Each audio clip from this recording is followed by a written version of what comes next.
My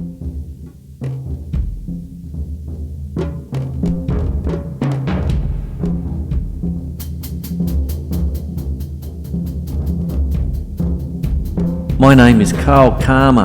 I'm a musical private eye. All the dirty jobs in town, well, they're the ones I get called for. You know the ones, trying to track down soul in a sea of Yngwie Malmsteen licks.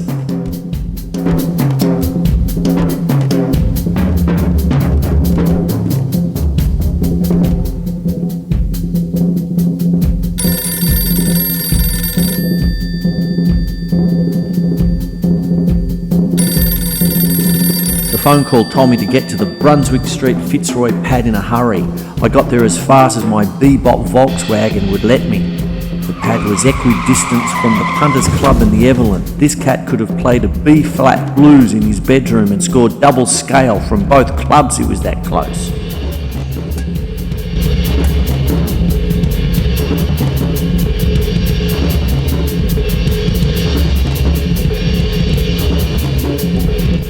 I knocked on the door. Acting nonchalant, I made sure the knock sped up.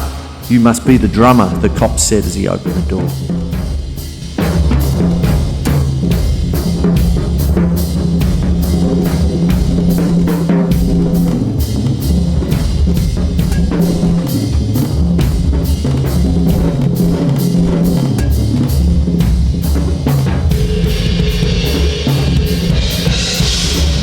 I pulled the matches out of my pocket. I lit one, then wondered to myself, I don't smoke. I put the match back in my pocket coolly. The Alto Player lay on the floor. He had a stab wound to his heart, bullet wounds to his chest, and a rope around his neck. He was dead.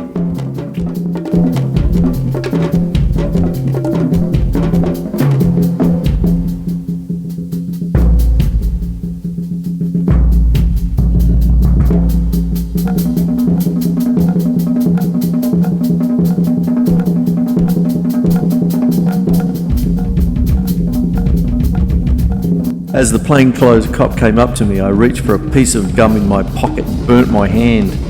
Lit matches and coke pockets don't mix, I thought to myself. As I nonchalantly poured water into my suit, the cop handed me something through the smoke. "What is it?" I asked. "It's a metronome with a flat battery," he coughed.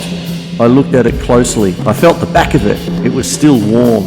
It had been used recently, but by whom? I looked at the dial. It read 208. A clue.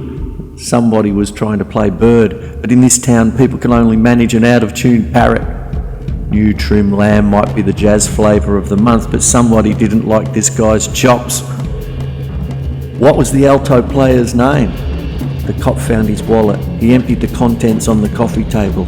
On the purple and orange table fell an out-of-date musician's union card dating back to the good old days of when the pentatonic scale had a blue note and the Phrygian mode was the treatment you got when you asked the missus for a root. Ornette Coltrane. The name sounded familiar.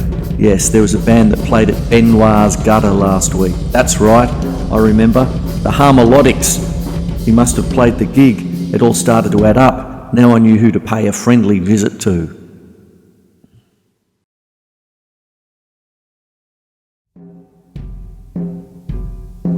As my bebop Volkswagen fired into life with its two working cylinders coughing into action, I thought of my entanglement with a strange jazz songstress by the name of Lydia Chromatic. She broke my heart once, leaving a Dear Miles letter saying she was scaling new heights with George Russell, the man with the golden horn. Lydia was like one of those fruit drinks you buy. You know the ones, bitch juice. Only her brand had 25% more bitch. I never knew why she left me a Dear Miles letter. My name isn't Miles. There was a light on. The bitch was in, so I gave her knockers a bang. I heard the telephone ring, so I got off her so she could answer it. "Yes," she hissed through the holes in the phone. "Oh, it's you. I told you never to ring me here. I have company. Bad company." "No, not the band, you prick. It's my ex. He's working on a case right now and you're interrupting." She threw me a look as she lit a cigarette. The look hit me in the kisser. I remember the times when she gave me burning kisses. I always wished she could have kissed me without the cigarette. Yes, I know Ornette Coltrane is dead. Lover Lips here just told me. If he had only stuck to the pentatonics, he may be alive right now. I know. I wish I could have heard the other side of the conversation. It sounded like everybody was in on the deal except me. But why Ornette Coltrane? Okay, sure, Benoit's gutter in 1 hour. Right. Lydia Chromatic hung up the phone. She sidled up next to me and whispered, "We have to meet somebody, but first..." She smiled coyly as she took my glasses off with her knees. Have you ever heard my version of I Got You Under My Skin?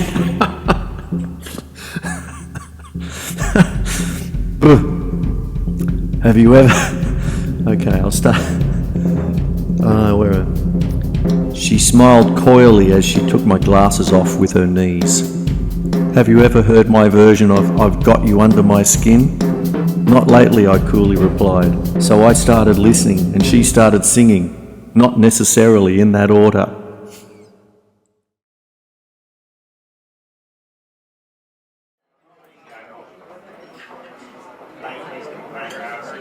Jacques Benoit gave a curious look as he sat down next to us at a small table next to the cappuccino machine. The band was in the midst of a pseudo-intellectual, mind-numbing improvisation of Herculean proportions called The Eclipse of the Anal Retentive.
As they came to grandiose conclusions, the lead guitarist, Robert Frippant, went up to the microphone and said, For some reason, that song always haunts me. A plainclothes jazz policeman yelled back, "It should. You fucking killed it."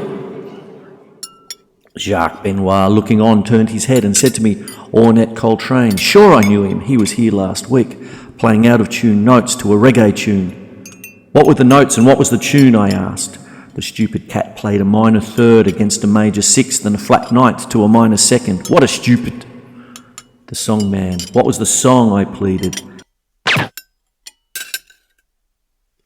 As Jacques Benoit leaned over to whisper, his eyes rolled heavenward. Blood seeped through his white suit, and as he lurched forward, he grabbed me by the lapel of my gaudy restaurant Muzak jazz dinner jacket and said, "Quick, ring the city morgue and tell them I'm coming."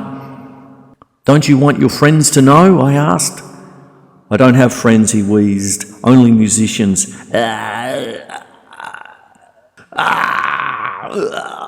"Don't shoot the sheriff. Find his deputy. No one.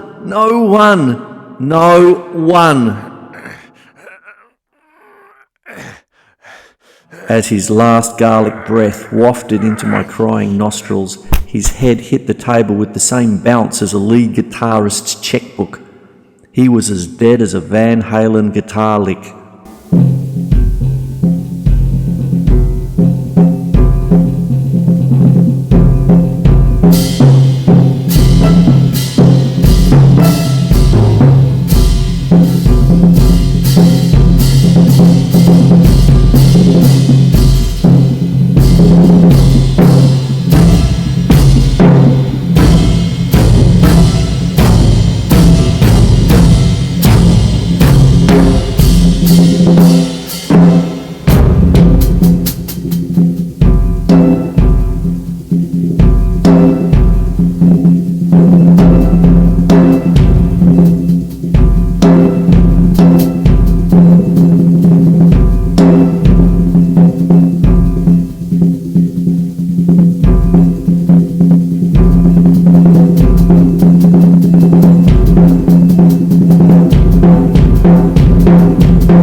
With Benoit's last breath, he gave me the biggest clue.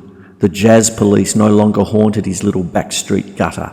They were after a new venue and a new music. All the pieces fitted together now. Ornette Coltrane found out and had paid the ultimate price. I also knew that I might be the next on the jazz police hit list. I had to move now, and move I did.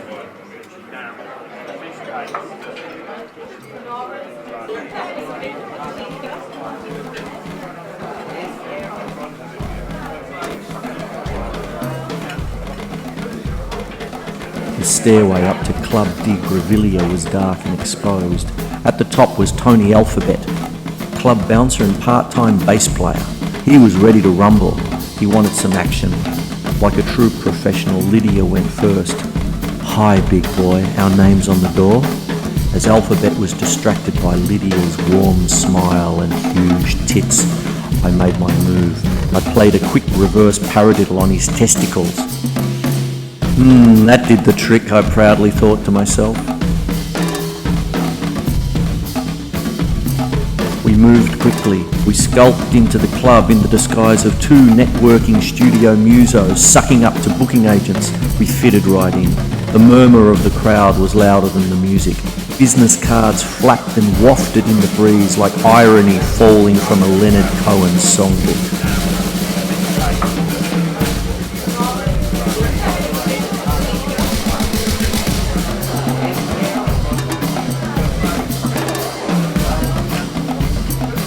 "Oh yeah, that CD was great, and yeah, this one was great too, and yeah, terrific, oh yeah, they're playing great, yeah, oh yeah, so cool." Lydia was working the room like a keyboard player working a borrowed chord, just what I needed to sneak backstage. Pushed past the guitar player section.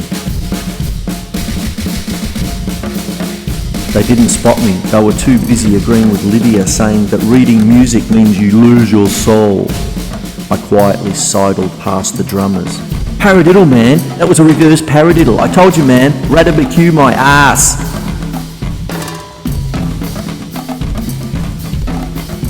I made the door backstage. I sneaked in and hid behind the black curtain next to the toilet. I heard a voice. It sounded like it was frothing. Jazz is dead. We need some new shit, man. We need bands that use all the same licks when we need them now. We need dudes to play with the same guitar sound and the same strings and the same drum skins and the same drumsticks and the same amps and the same pedals and the same keyboards and the same mics and the same software. Our share of the market has to be 100%. To do this, we need the same music. We only push the same music, see? I want music without a one. That way everyone gets confused. Divide and conquer, man. Divide and conquer. No one. That way nobody knows when the music starts and when the music stops. It just keeps going around and around in circles. Get it? 2, 3, 4, 2, 3, 4, 2, 3, 4. Without one, nobody can start without our say-so because we own one.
So that was it.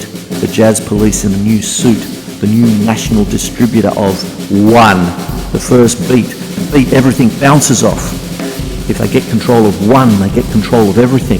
Ornette Coltrane stumbled onto their plan. He had a new music, free, not needing a one. The Jazz Boys in Blue found out about it and rubbed him out. Everyone else left to reinvent the same shit, but with a different smell. Some kind of retrograde fusion of former glories, bopping around to a beat that was supplicated sycophantically by mealy-mouthed reed pushers and string benders, hell-bent on rediscovering the lost secret chord progression that went to the grave with Hendrix and Charlie Parker.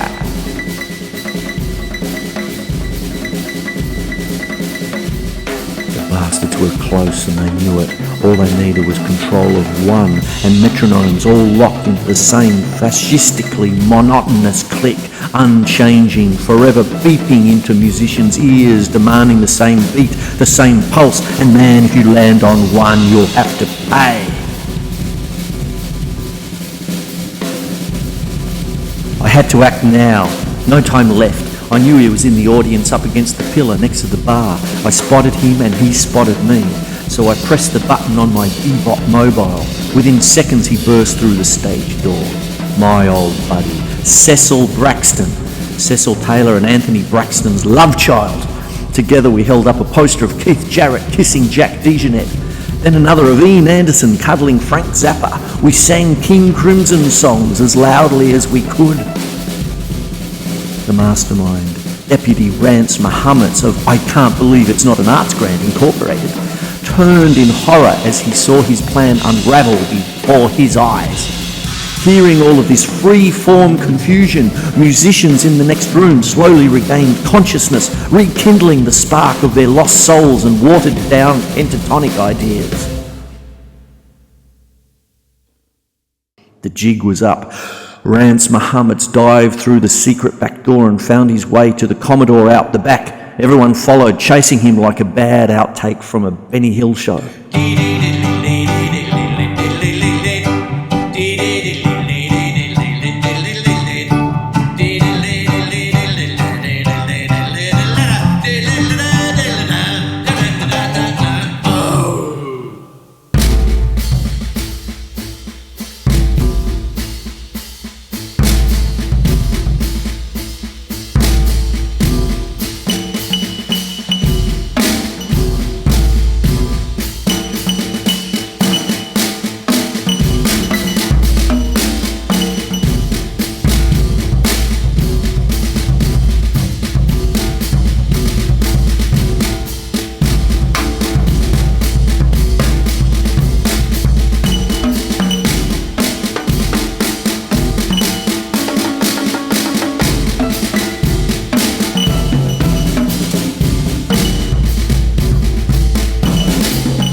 Lydia came rushing through the door with a muso hanging off each nipple.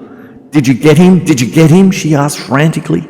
"No, sweet cakes, we didn't get him, but the musicians will. They never stop chasing. They'll track him down and demand a discount and an endorsement. His life will be hell.